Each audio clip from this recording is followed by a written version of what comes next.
talk about this right now. While COVID infection rates go down in other parts of the city, the infection rates in the Bronx actually is climbing.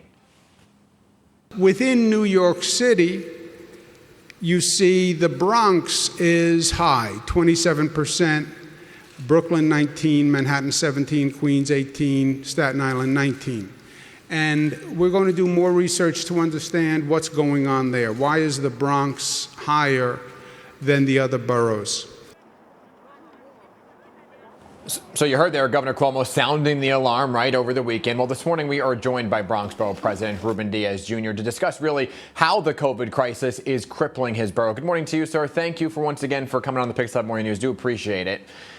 So let's talk about the infection rate in the Bronx, right?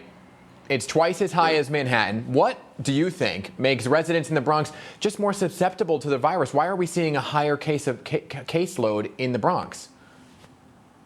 Well, I say it's for three reasons. And the first reason is because of the health disparity. This is not anything new, Dan. We've been talking about this for decades. We know that in certain parts of our borough, the health disparities are greater than many, not only parts of the city, but the state and the country. We've been trying to highlight these issues. We've been trying to get people quality health care. And whenever you get a pandemic, whenever you get something like COVID, a few years ago we had Legionella. We know that those with pre-existing conditions are susceptible to being hurt the most. Number two is that those individuals in the Bronx who are working, many of them are essential workers. So they're putting their lives on the line. Many of them are the ones in the front line. They're EMS, they're in transportation, they're delivering. And so they also contract. And then number three, sadly to say, unfortunately, there's still too many young people, too many Bronxites, not only in the Bronx, but throughout the city of New York, who don't take this serious enough. And so they go outside, they hang out with other people, and they get infected. They may be asymptomatic, but then they come home and they give it to their family members, namely senior citizens, which we know we have a lot of seniors in nursing homes here in our borough. Yeah, and that was my question was going to be, the last weekend was the first beautiful weekend we saw, right? We saw images from Chelsea. We saw some images from around the city about people not following the social distancing guidelines. So what is your advice for those who continue to break this rule and aren't wearing face masks as well? I know there was a big effort to get face masks to many New Yorkers yesterday. My advice is to take this serious. This is not a joke. Our people are dying. In my borough alone, we have over 3,900 deaths. And you can see that in certain parts of the city.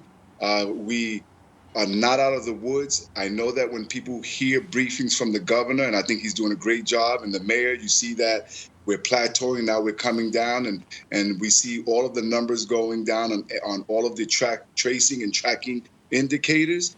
But that doesn't mean that we're out of the woods, especially if you live in a neighborhood where we have a lot of seniors, especially if you have pre-existing conditions. When we speak of hypertension and diabetes and respiratory ailments, we are not out of the woods. Right. We all getting cabin fever, but we have to take this slowly, especially in areas of the Bronx and other parts of the city. If not, we're going to see an uptick on that curve again. Yeah, so, the latest stats also show that Hispanic people are actually testing positive at a higher rate, right, than any other ethnic group, not only in the Bronx, but in other boroughs as well. So do you think that there is a socioeconomic issue to blame for the disparity as well, specifically in your borough?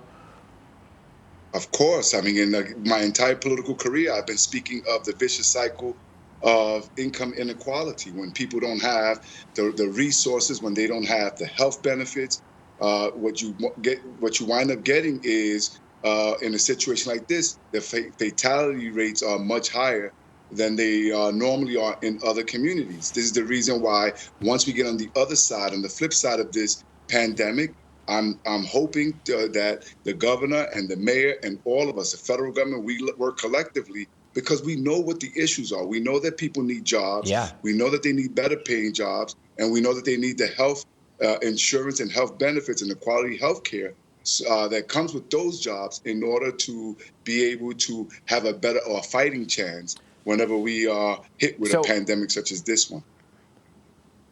We've spoken a number of times over the years, my friend, and I know you are a hands-on kind of guy, right? You're out there on the streets trying to help out as best you can right now. So what can you do? What can other officials do right now in the Bronx to help people get back on their feet and help flatten this curve, but also kind of return to normal as well, all in the same breath? We have so many, I appreciate that question. We have so many issues here. We have to protect those from landlords that are harassing them during these trying times. We have to make sure that we continue to feed folks, aside from the health issues that we're facing here.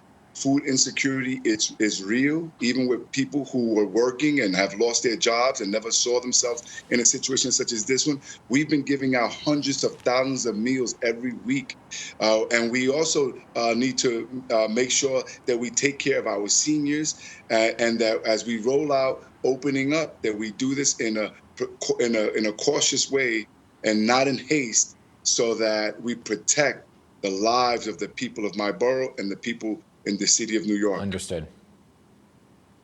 All right, Ruben Diaz Jr., thank you for your time this morning. By the way, I tried to drive to Soundview yesterday. The Bruckner was closed, so I just kind of did a U-turn and turned back around. So hopefully the Bruckner's open today.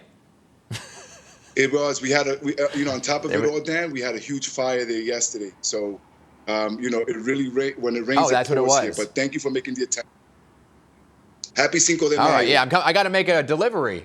I'm delivering sauce to one of our producers. She lives in Soundview. I got to drop it off today. All right, hopefully it's back open. Ruben Diaz, thank you for your time this morning. Stay safe and appreciate all your efforts out there. You too. Thank you.